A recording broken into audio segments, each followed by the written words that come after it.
what we're gonna do tonight. Some TV. What do we got playing tonight? George A. Romero's Survival of the Dead. Unrated Director's Cut, Dawn of the Dead.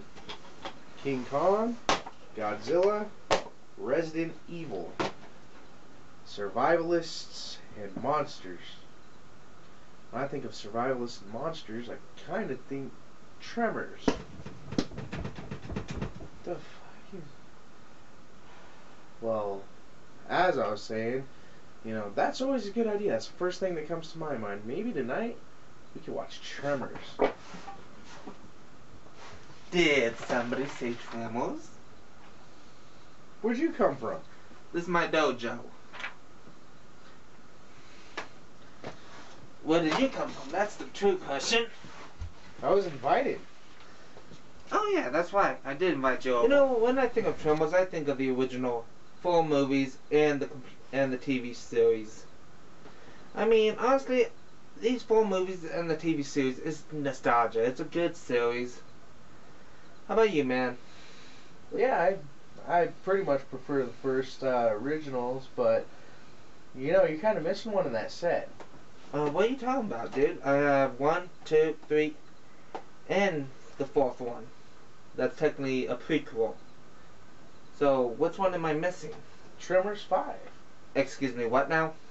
Tremors 5 Bloodlines. Haven't you seen it? No. We gotta go watch it right now, man. Right? We have a situation in Africa. There's been another attack.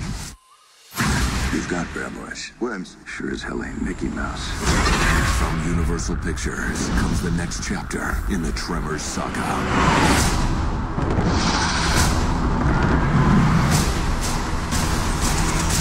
The bitch is back. Load every gun.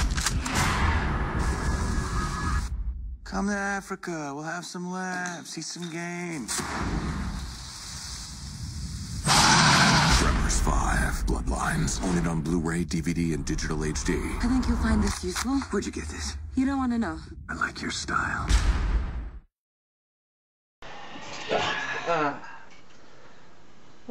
So what do you think about the movie, man? I liked it. It was pretty good.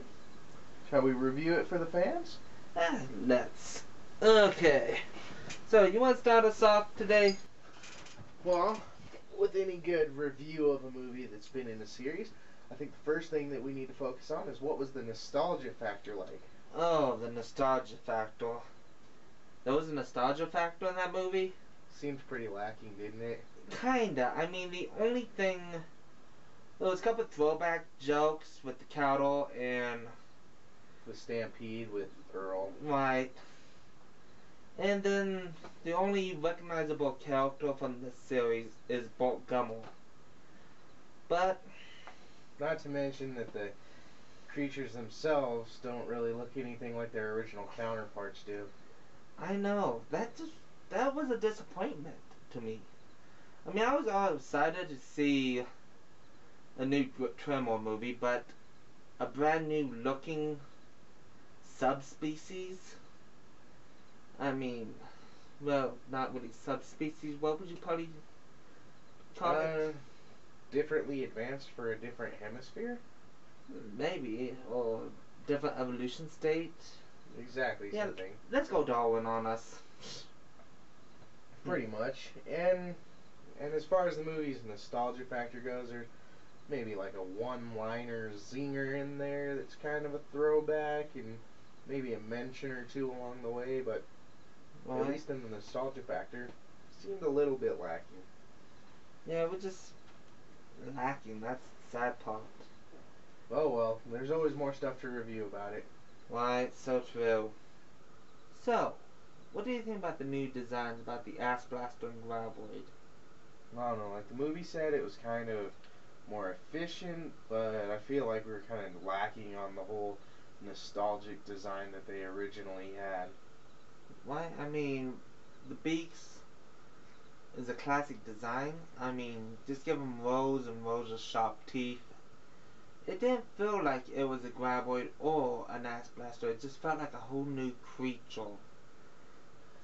Yeah, we did get really used to the beaks in the original movies. You got the beaks on the graboids, the shriekers, the ass blasters, and then it kind of just went away. So I can get where you're coming from that. You know, movies like Lake Placid and Pirates of the Caribbean with the Kraken, rows and rows of teeth are the monsters that scare people. So I can get where they went with it. But also the fans that are really into the series of movies really want to see, you know, the original designs as well. So Right. I can get where they're coming from. I can agree with it, but I can also disagree with it. Kind of a 50-50 thing. Why, like on Tremors 4, there's a nice picture of an actual graboid. Now you look at the front cover, you see this?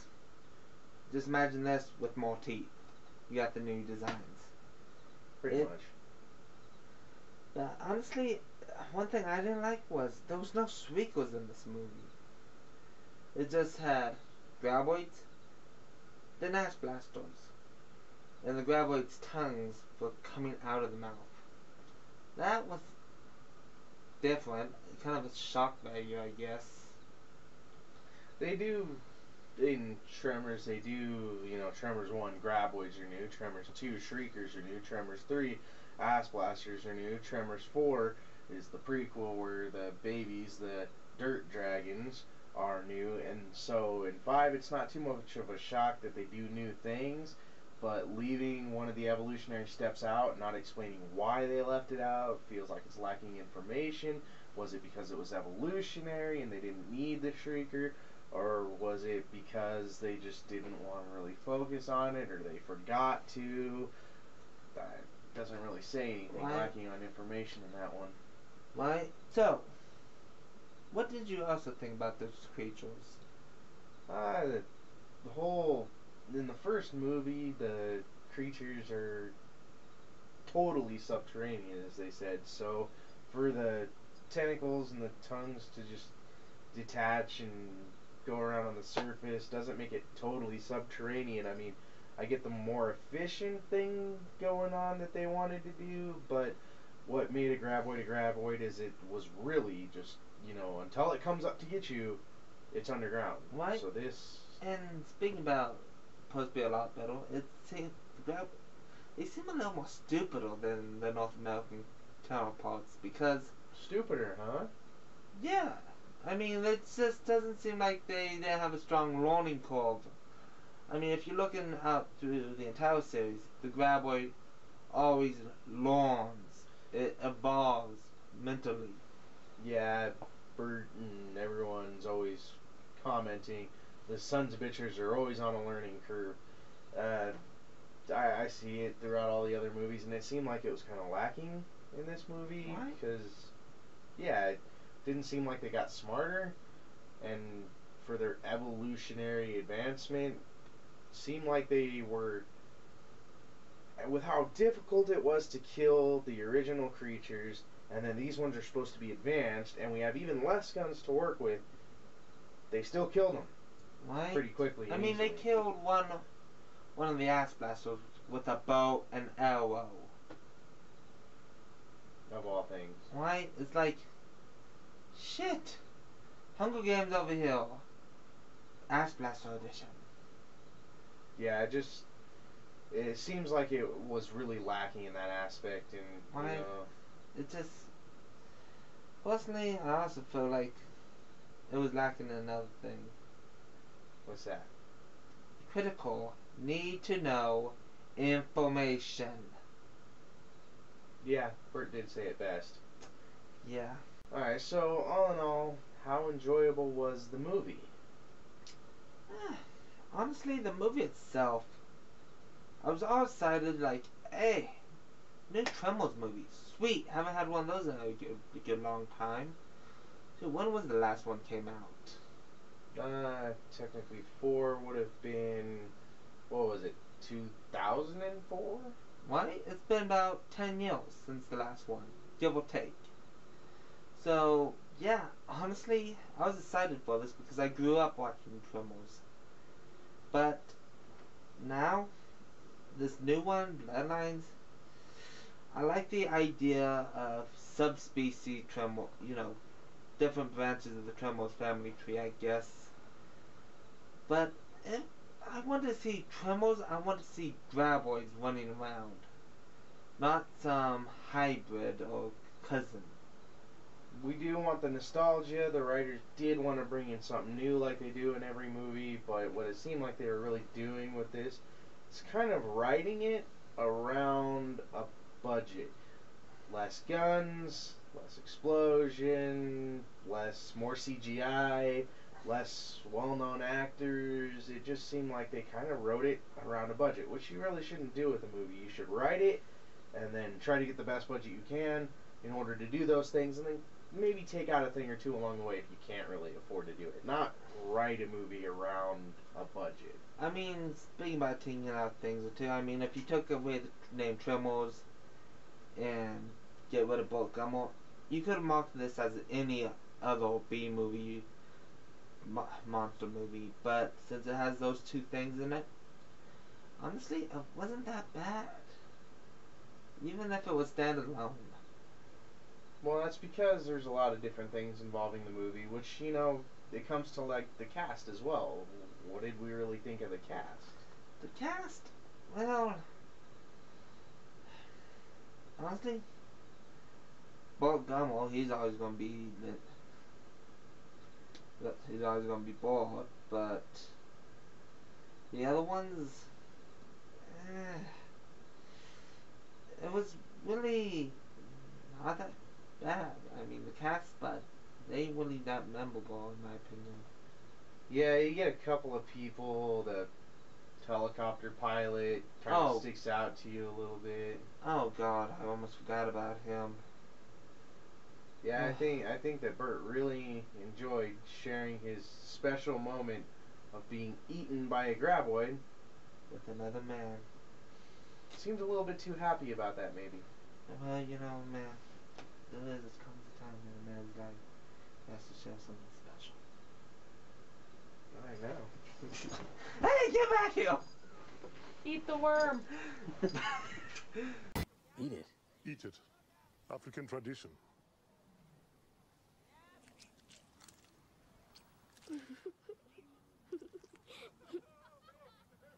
Is it really African tradition? No. Nobody eats the worm. It's African tradition. Alright, so one thing that was really cool about the cast is Jamie Kennedy. You know, I was really glad that they had him in it because after the first movie, you know, you got Kevin Bacon, Michael Gross, Reba McEntire, Fred Ward. Then after that, it seemed like as they went on, you know, maybe less well-known actors, actresses were kind of in the movies, and they didn't really, you know, bring anybody into it too much. I mean, they did in the series, you know, and stuff like that. But then you got Jamie Kennedy, which I think Jamie Kennedy's a good, you know, fit for the role. Well, at least he knows how to survive in a giant monster movie.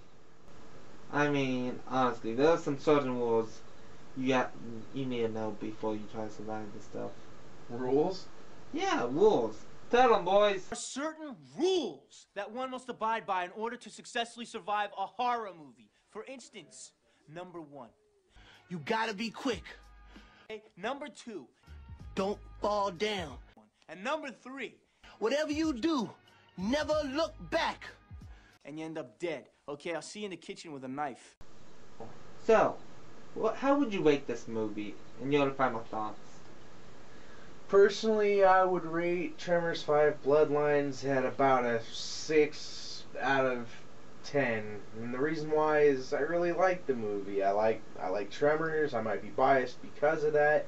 I did like the movie. The plot's good. The movie's good. It's entertaining. It'll keep your, you know, going. It did lack on nostalgia, lack on some information. There are some key points that were good, some key points that weren't so good. So all in all, I set it around about a 6 or so. Me? I would have to say the movie itself, it was okay, but it just didn't have that nostalgia Tremors feel that most fans were looking for. I mean, I love the concept, I enjoyed it, but it felt like they dropped the ball somewhere. So how I would rate this movie would have to be 3.5 ash blasters out of 5.